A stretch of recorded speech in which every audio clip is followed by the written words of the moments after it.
kepada kepala sekolah SMK Negeri 1 Kediri Kepulauan dimohon untuk membuka secara langsung kegiatan pelaksanaan training IHT implementasi kurikulum merdeka di SMK Pusat Kepulauan dan Sekolah 1 Kediri Kepulauan. Untuk itu kepada Bapak Ibu.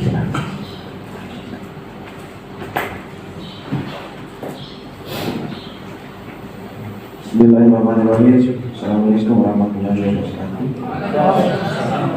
Dan selamat pagi, selamat sejahtera sekalian.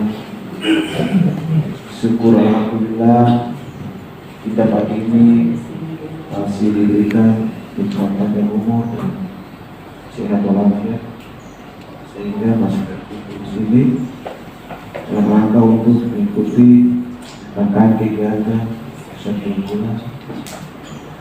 Yang kegiatan pagi ini adalah kegiatan terakhir dari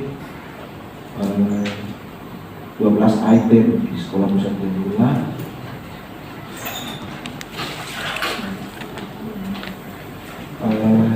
Yang pertama pada struktur balai malam, saya minta maaf kalau takutnya salah sebut nama dan nanti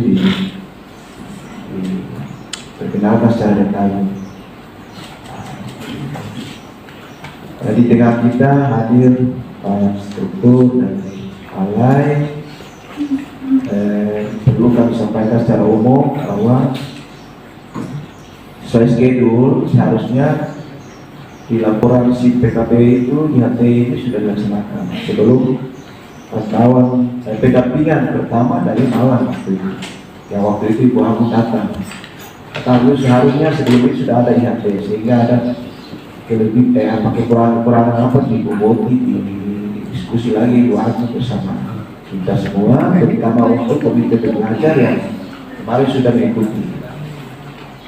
Tadi saya sudah sampaikan permohonan maaf kepada beliau bahwa kami kemarin ini waktu disita oleh senior. Oleh sebab itu guru dan siswa dilibatkan di sana.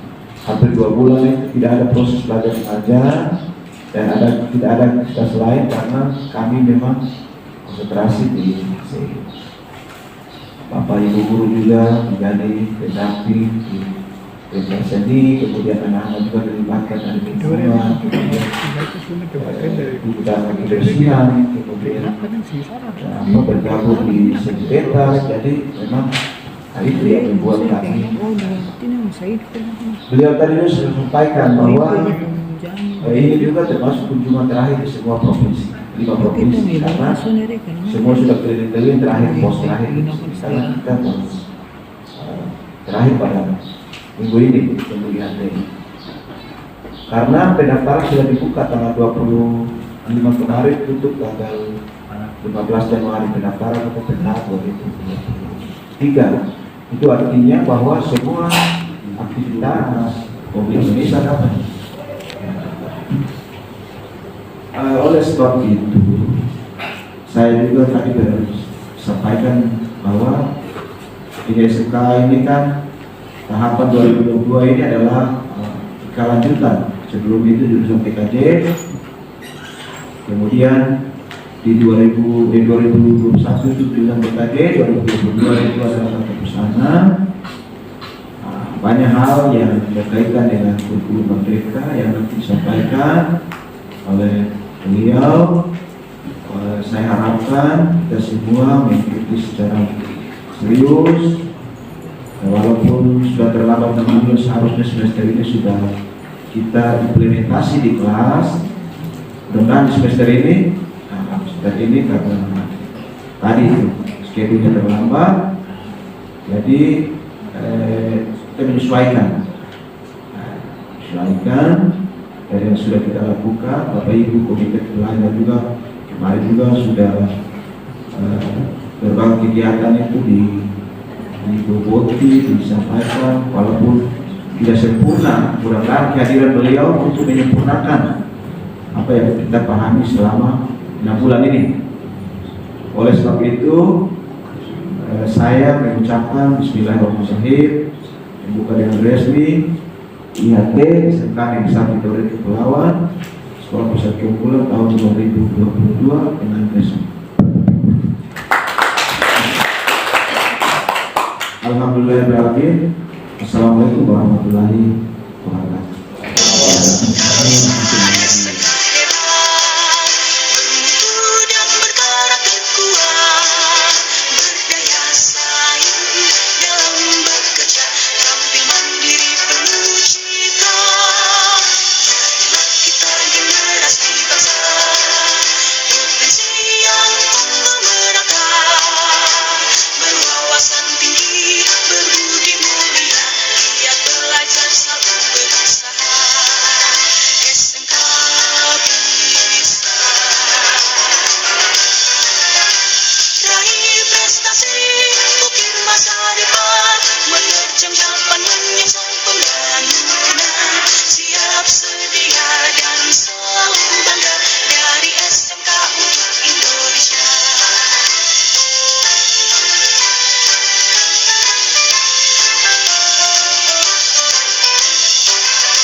Sehingga pagi ini kami ucap terima kasih karena didapat bertemu dengan Bapak sekalian terkait dengan rangkaian program Sekolah Pusat Keunggulan SMK Pusat Keunggulan itu sekalian. Jadi di kami dari Balai Besar Penjaminan Mutu Pendidikan Vokasi bidang otomotif dan elektronika ini memang mendapatkan tugas di 5 provinsi sekalian. Jadi untuk provinsi Maluku Utara, Maluku, Nusa Tenggara Barat, Nusa Tenggara Timur dan Jawa Timur ini menjadi tugas dari Balai Besar BOI Malang. Kenapa kami juga hadir di SMK yang ada di 5 provinsi ini terkait dengan beberapa kegiatan. Sejak awal kami juga sudah mengundang secara daring terkait dengan pelatihan komite pembelajaran. Tadi sudah sampaikan bahwa secara schedule itu memang yang kami susun setelah PKB, jadi pelatihan komite pembelajaran yang diikuti oleh 7 yang masing-masing satuan pendidikan dan undangan ini harus langsung melaksanakan industri ini terkait dengan apa itu kurikulumnya. Kalau secara schedule kita sudah menyusun kurikulumnya, kosnya sudah, kemudian karena kita lanjutan ya Pak ya, itu artinya tinggal nanti kita melakukan beberapa penyesuaian saja. Kalau di beberapa SMK kemarin penutupannya itu di undangannya biasanya mengundang terkait dengan perencanaan berbasis data atau sosialisasi SMKPK, itu penutup kegiatan dari rangkaian kegiatan. Jadi memang kami sampaikan karena ada hasil video ya Pak ya, sehingga kita tidak bisa schedule, sehingga IHT-nya ada di belakang, mudah-mudahan tanpa mengurangi semua itu sekalian. Jadi terkait dengan kurikulum ini memang sampai saja bahwa ini untuk beberapa nanti saya akan sampaikan bahwa yang terpenting harus sekalian dalam implementasi kurikulum ini ada 6 strategi dari Kemendikbudristek terkait arah perubahan sistem pendidikan. Salah satunya adalah implementasi kurikulum merdeka ini. Jadi ada 6 strategi, nanti akan saya sampaikan di slide berikutnya. Dari data dashboard kami, kebetulan di Maluku Utara ini tahun 2022 belum ada SMK yang mendaftar secara mandiri. Jadi belum ada yang mendaftar sama sekali. Mungkin kemarin saya sudah ketemu dengan dari Dinas Pendidikan Provinsi. Memang kemarin ada sedikit kendala untuk semua SMK. Kalau di Jawa Timur itu sudah 1.401 penulisan yang mendaftar secara mandiri. Nah, di masing-masing provinsi itu sudah, tinggal kita yang di Maluku Utara kemarin saya sudah sampaikan, beliau sudah menyampaikan ke saya bahwa tahun ini targetnya 70% SMK di seluruh Maluku Utara ini akan didorong untuk mengimplementasikan kurikulum merdeka. Sementara untuk yang SMKPK, karena PK ini kita berikan dana pendampingan, tentunya ini harus sudah mengimplementasikan semua SMK KPK kita arahkan untuk pilihan kurikulumnya. Di kurikulum Merdeka pilihannya adalah Merdeka Berbagi. Jadi ada 3 opsi, kalau misalkan nanti di sana mungkin sebelum tadi mungkin juga saya bahas terkait dengan arah perubahan mulai dari ekosistemnya, yang tentunya apa sih sebetulnya esensi dari kurikulum Merdeka itu sendiri. Jadi nanti akan ada beberapa perubahan kebijakan. Kalau di masa depan kita inginnya bahwa kurikulum itu bisa memberikan sebuah pengalaman yang menyenangkan. Kalau kita bicara dari ekosistem ini, tentunya kita ingin bagaimana merubah ekosistem pembelajaran yang mungkin selama ini beberapa hal yang perlu kita evaluasi, dan bagaimana pembelajaran nanti akan menjadi pengalaman yang menyenangkan. Dan kita juga sistem yang terbuka, kerjasama antar pemangku kepentingan ini juga kita perkuat. Jadi kalau kita dari ekosistem pendidikan itu sendiri, kemudian dari guru, jadi guru sebagai fasilitator lebih banyak memfasilitasi peserta didik kita, tidak memberikan materi dari pagi sampai siang untuk penugasan. Seperti itu kita akan coba berubah. Jadi guru nanti akan sebagai fasilitator, sebagai coach, sebagai mentor, termasuk sebagai motivator. Karena sistem sekarang ini kan kalau kita lihat media sosial sudah cukup kuat, jadi secara materi mereka itu membuka di Google itu sudah sangat banyak materi yang dia dapatkan sebetulnya. Kemudian juga pelatihan nanti akan lebih kita arahkan ke praktek jadinya. Tidak lagi banyak yang teori-teori, kalau kita kurangi lebih banyak ke praktek. Dari aspek atau kategori pedagogiknya ini nanti akan berbasis kompetensi dan nilai-nilai.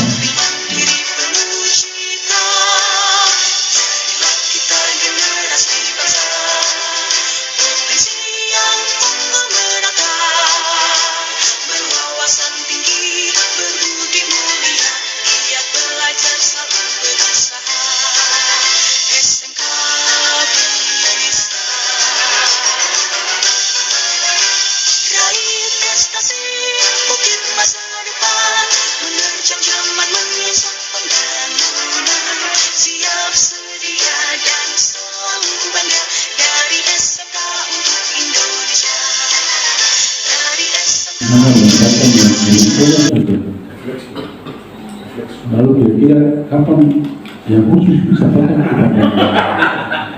kami gitu, berhal kami butuh ini yang umum dengan khusus, apalagi ini menyangkut dengan implementasi kurikulum Merdeka.